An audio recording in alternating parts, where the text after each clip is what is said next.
The next campaign in the engagement series is the Are You Still, Have You Yet campaign. Now, this is a fun campaign, and this campaign can be used in a couple of different areas. It's not as multi-purpose as some of the other campaigns that you have in the engagement series. So listen closely to this first part, and we'll go over some specific use case for this campaign. Now, you have to understand that it's very important that the subscriber or the campaign that you add this to, and the subscriber has opted in for a webinar or a free report, it was a very specific goal that can be plucked out of that campaign, right? So if there were a how to write a book, or launch your blog, or buy an investment property, or quit your crummy job, or if it were how to hire the right employee, or how to switch servers, it does not matter if it's B2B, B2C, if it's overly relational, or if it's more of a transactional kind of business type thing, a service or a product, information, physical, really doesn't matter. But they have to know what the desired end result was. It has to be quantifiable, right? They have to have a finished thing when they were done, or this really doesn't make sense. So again, have they written a book? Have they launched a blog? Have they gotten their six-pack ab? Have they gotten a girlfriend yet? Have they gotten a wife yet? Which may be kind of creepy. It almost doesn't matter what it is, but you have to be able to speak to that tangible thing at the end, because we're reminding them of whatever they wanted in the beginning with this campaign. So it can be stacked with most other campaigns in this series, but some best use cases for the Are You Still, Have You Yet would be immediately before a Want Some Help campaign, before or after a Join Me in Congratulating campaign, or immediately after a faux survey. So let's think about that for just a second before we move on to dissecting this message. If you were having a conversation with someone and they said, "Have you written your book yet?" and you responded no, and they said, "Want some help?" you may say yes. So in that conversational hierarchy, it would be great if you sent this email immediately after, a couple of days after, the Want Some Help campaign. Or if I said, join me in congratulating, and you open up the email and it said, hey, great news, I just got this message from Julia. I don't know, I'm just totally making this up. Julia sent this in. Hey, I launched my book following your system. It was great. It only took a little while, and I'm already selling copies, and it's wonderful. My family loves me. They think I'm awesome. You could very easily come back and say, have you written your book yet?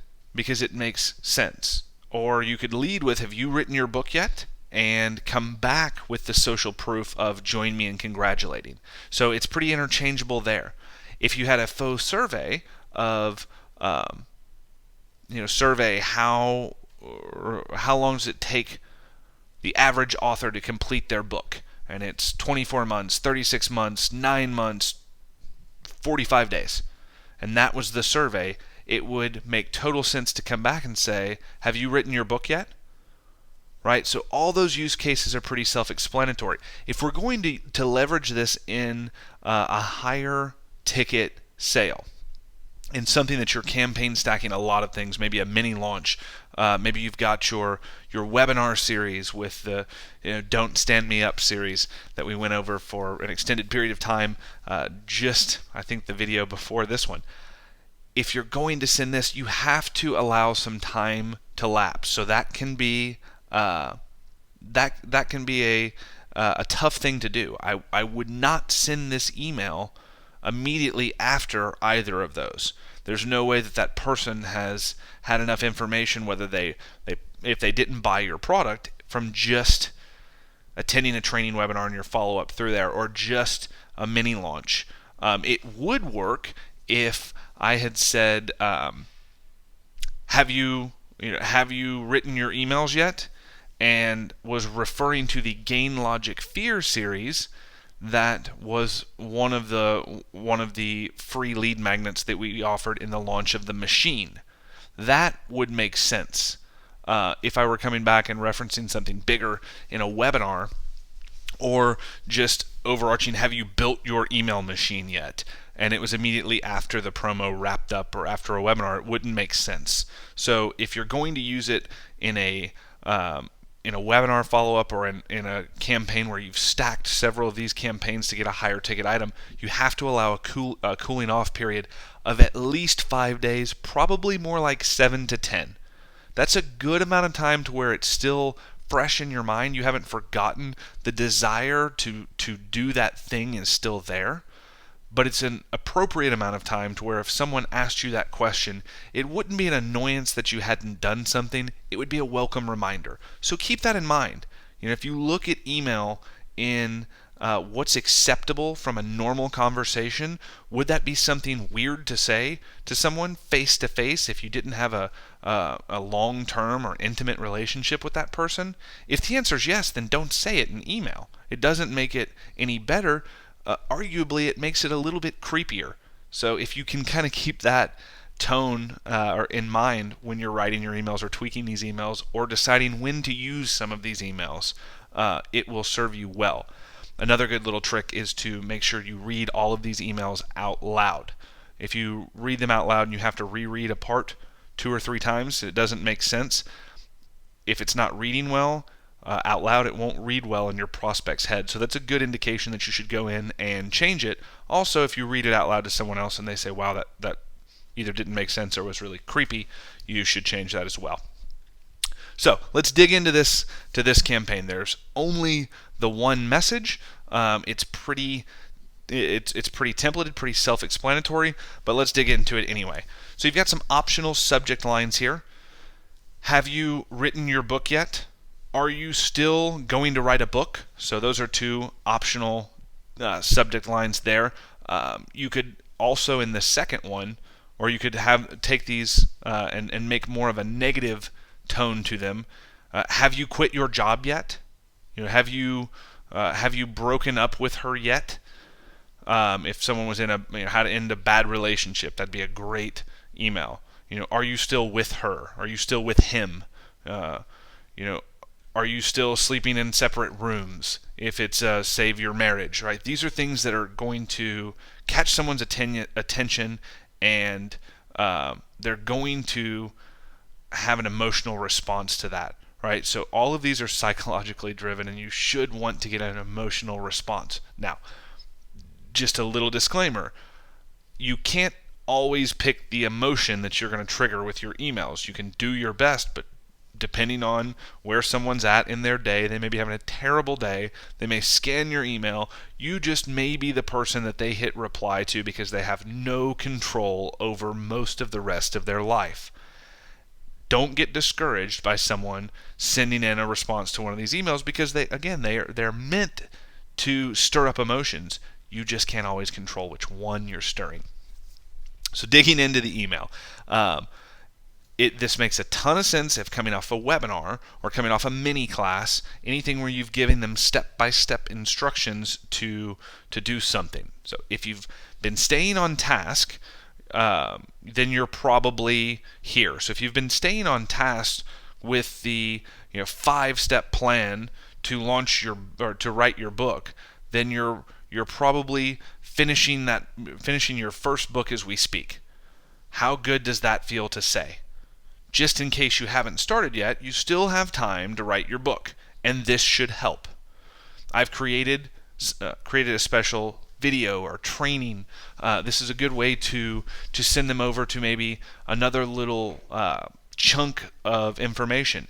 If you're putting this to restart a new kind of campaign for a list of people who opted in but did not take action, and you want to kind of reframe that front end offer, if you want to go in and put maybe a 3-part mini-series on something you've already sold, this is a terrific way to do it.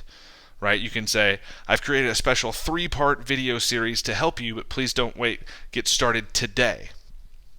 That could be a 3-part video series that takes you literally an hour to create, and it's just a way to further reindoctrinate that prospect into the desired end result. It's delaying your money, but it's much like a mini launch. So this is a terrific way to do that. This is a great way to transition into a mini launch if someone has expressed interest but gone cold. Okay, so there's a lot of different ways that you can use this particular email. It can just be a video sales letter. It could be a long form video. It could be a transitional video where you show them one really cool trick, or you pluck one thing out of your training that you teach them in a Camtasia or screen capture video like this one, almost like a case study, and then have them have a call to action at the end that says, if you like that, you'll love my X course. It's going to get you to desired end result in an amazing amount of time. It's a proven system. I've used it X amount of times to consistently achieve desired result. For more information on how you can do that, click the link below, and you can literally just take them over to your sales process. So don't think that when we go through these emails that if you don't have everything that is required, that it's some huge production. I am all about repurposing existing content. If you've created a quality product, if you have a great webinar, you have so much collateral that can be repurposed. So don't allow these things to be built up and have perfectionism stall your efforts. Okay, it's very important. You're going to hear me say that a lot because it's super important. Okay, so back to the email. Just click over. Just do it. Deal? If you follow the recommendations in this video, so if you follow the 3 steps I show you in this video, you will write your book. In fact, if you just follow along, I'll walk you through the steps of doing it in just 2 days. Right? So give them some sort of quantifiable time limit that they're going to achieve a result. And then link over again. Come on, you can screw around, and this is great if you're sending on a weekend.